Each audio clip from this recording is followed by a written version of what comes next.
G'day and welcome! This is my take on the if I was in charge of World of Warcraft style of videos that Nixion Ballour Gaming and the Lazy Peon have done recently. Links to their videos will be found in the description below for anyone interested. So without further delay, as a bunch of you have asked me, what if I was in charge of World of Warcraft? Well, I'm going to do something I haven't done before. No script, just me, you, some bullet points, and a coffee. So yeah, if you hear lots of ums and ers, you know what's going on. Oh God, help me. Let's go. All right, well, to start with, I feel at the moment World of Warcraft isn't really an MMORPG. I mean, I get more RPG elements from offline games like Witcher and stuff like that, and the MMO feeling as well, to be honest. At the moment, WoW feels like this single player experience with multiplayer features. You know what I mean? So the first thing I would actually do, I've got a bit of a cold, so excuse me, clearing of throats. The first thing I would do is get back to the roots of, socialization, and if they're gonna force content, because it's really what they're doing right now, is forcing content on people. Like, you have to do this path, and you have to gear this way, and you have to take this, and you have to do that. And it just feels like you don't have any control over your character. Like, there's no difference from someone playing, say, Warlock to a Mage. The only really difference is the variation of numbers and how the buttons are pressed. There's no real feeling of, oh, I'm a Warlock, or I'm a priest, or oh, I'm a warrior, or nothing like that. And I feel a lot of the MMO aspects have been lost with the cost of convenience. Like, the more they streamline things, we get it, Blizzard. You've put so much emphasis on streamlining buttons and getting this to work and getting that to work, and numbers. That's all it's fucking about now. It's just digits. Imagine digits. It's lost its social appeal. So what I would actually do to try and help with this, I think they have a good idea with the garrisons, but in a guild hall style of way. What I mean by this is, like, when someone logs on, picture your garrison, but with actual guild members in it, running around and doing trade skills and stuff. You can have it larger than a garrison and have all the trade buildings and stuff in there. And if you're that professional, you can use a trade building such as that. And I'll ask you a question right now.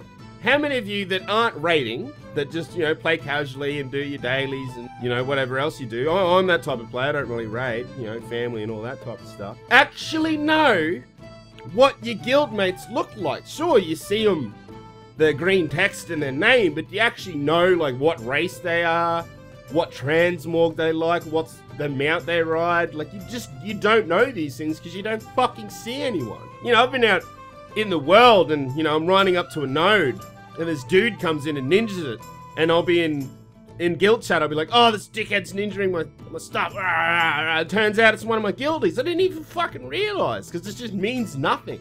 Case in point, my DK was the 90 boost I used for Warlords. He hasn't been in a guild since the launch of Warlords of Draenor, and he's like my highest item level character. Like, what? I can literally just do the content and gear up. Well, yeah, I'm not going to do fucking BRF and stuff like that, but there's no reason for me to actually talk to anyone. I don't need anyone, and that goes completely against the word or the definition of massive multiplayer online. I think they need to get back to that. Well, I'm going to touch on the guild halls a bit more. Alright, with the guild hall, some of the ideas I had that would, I don't know, alleviate and made it a bit more interconnected. Okay, so say you have your guild hall, right, and your mission board in your current garrison, that's where you go to pick up jobs. We could, call them dailies or whatever you want, but there's actual jobs that the guildies can go on and grab, and it might need 3 players, 2 players, there's solo ones. And they're all designed to put you out in the world and do little various bits of content and get you interacting with the world and stuff like that. And for the max level characters, obviously there'll be objectives they can do to unlock increased wall strength and stuff, and upgrade the engineering barracks or the inn. And you have to go to the inn to, you know, get like a little buff for you to go out and adventure, you know, little spirit buff sort of thing. Well, not actual spirit, but, you know, stat buff, numbers. And yeah, and it's not all about max level. I'm going to touch on something that Nixium said. He had a really cool idea that I really liked.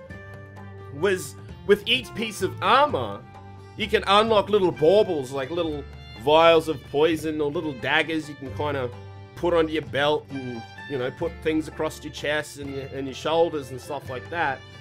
And I thought a really cool way to do that would be have this guild hall type stuff and interacting with the guild hall by farming mats for the guild vaults, doing guild dungeons, doing guild missions, things like that. Unlock guild credits. And these guild credits are spent on things like, you know, cosmetic items, toys, pets, mounts, you know, different banners, you know, get a variety of banners you can put in the game. Everyone gets a customizable mount. So not every mount's customized, but you get this one mount that you unlock through guild effort, and you can add like armor and, you know, all sorts of stuff on it. Just incentive outside of just chasing that next item level is my biggest concern.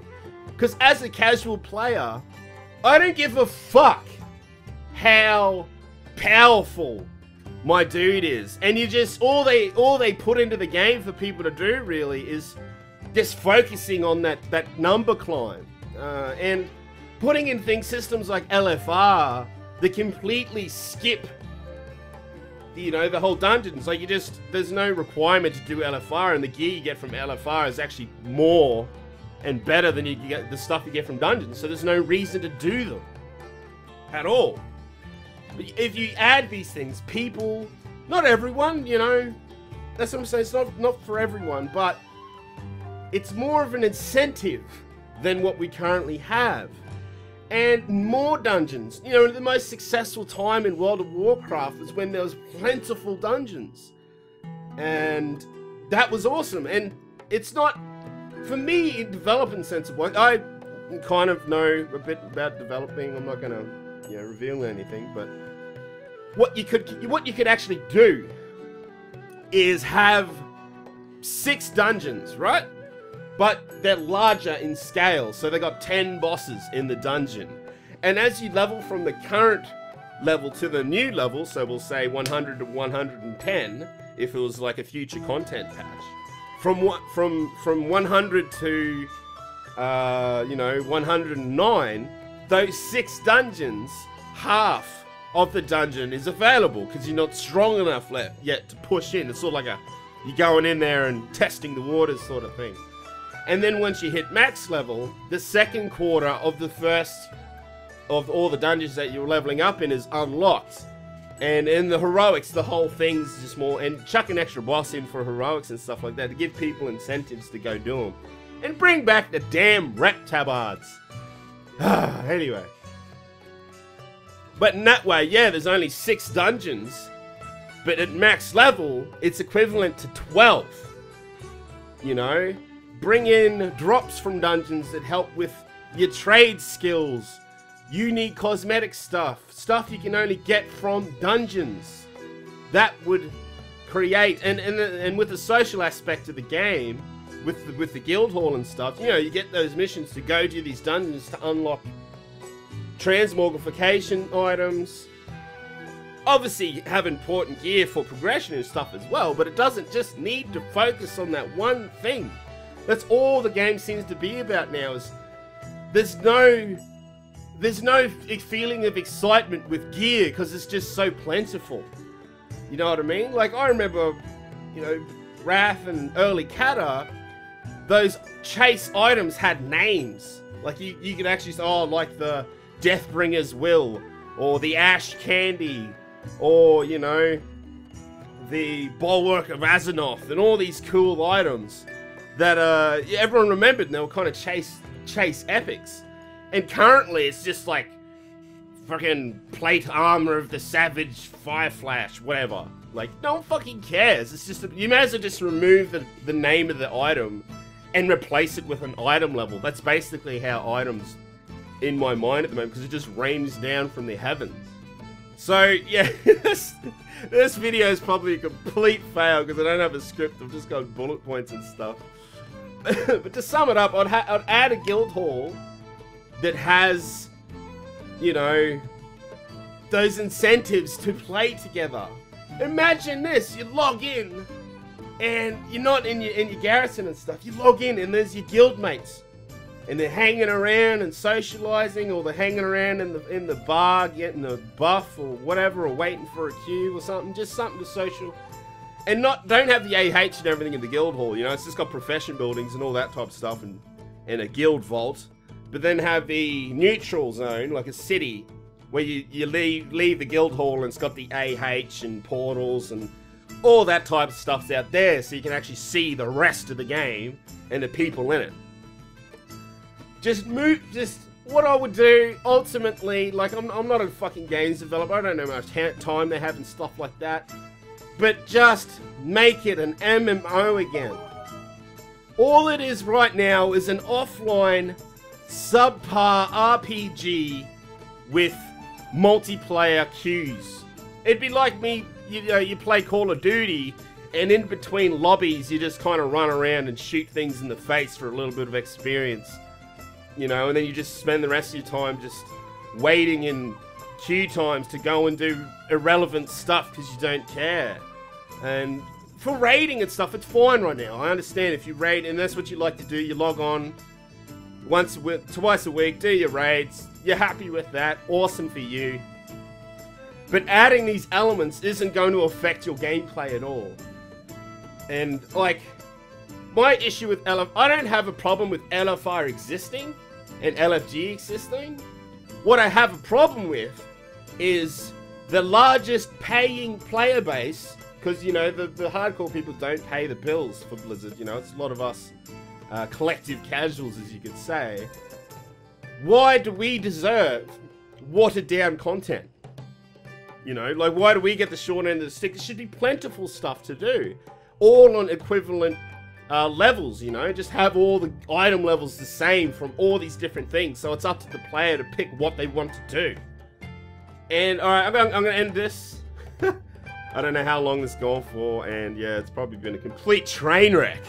Absolute train wreck, and if you've made it this far, I'm absolutely baffled. But one last thing I'd love to end on, and this is more of a negative concern. Like, don't get me wrong, I love the game, but balance the PvP and PvE separate, right? And this has been asked before, and this pisses me off, this response. They say we don't want it too confusing for players. How fucking stupid do you think the player base is? I mean, what's your target audience? 6-year-olds? Because I'm pretty sure even a teenager can read a tooltip, and the ability doesn't need to change to the extent of, like, say, my Warlock.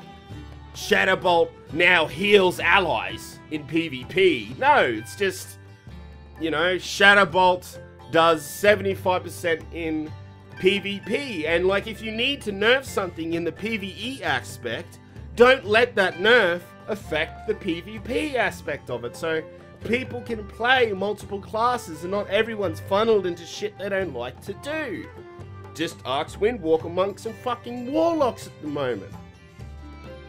But yes, that was, yeah.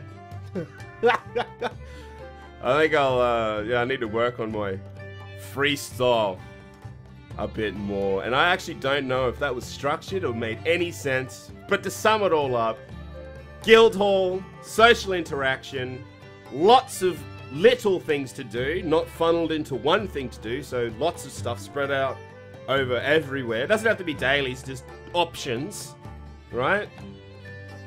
Bring back the feeling of worth with stop raining gear on us like it's fucking out of fashion. Like, you know, you're just so overwhelmed with gear, you don't even care. That's not what people like. Just by nature, humans are social creatures. We love interacting with people. We seek out companionship and stuff like that. That is what made your game so successful in Wrath of the Lich King and prior. Is the feeling of a world of Warcraft. Not Warcraft. With RPG elements. Like, I don't know how I can explain it differently than that. It just doesn't feel like an MMO anymore. I'm playing an offline RPG, working queue for multiplayer. That needs to change. Bring in guild halls. Don't treat us like we're fucking stupid. Add some complexity to your game. I'm not saying, you know, go back to the old talent tree systems, but give us some option as our characters. Give us something to think about. Give us something to plan about. You know? And you say you're trying to develop the game for these people that have played for 10 years and grown up and have families and stuff like that. Yeah, okay. Yeah, I'm in my fucking 20s, so I'm pretty sure I have the mental capabilities of handling a small tooltip change in between aspects of the fucking gameplay. Just saying. Alright. I'm gonna leave it there. I'm starting to rant. I think I've been ranting the whole freaking video. This is a complete wash. Ignore everything I said. And subscribe. And if you actually want me, if you actually enjoy this, you want me to do another one, just let me know and I'll do it. Yeah. Alright. Let's hope I never do non-script again. Yeah. And as always, good luck. And may your dailies not bore you to death. As they have been recently. Yeah. See ya.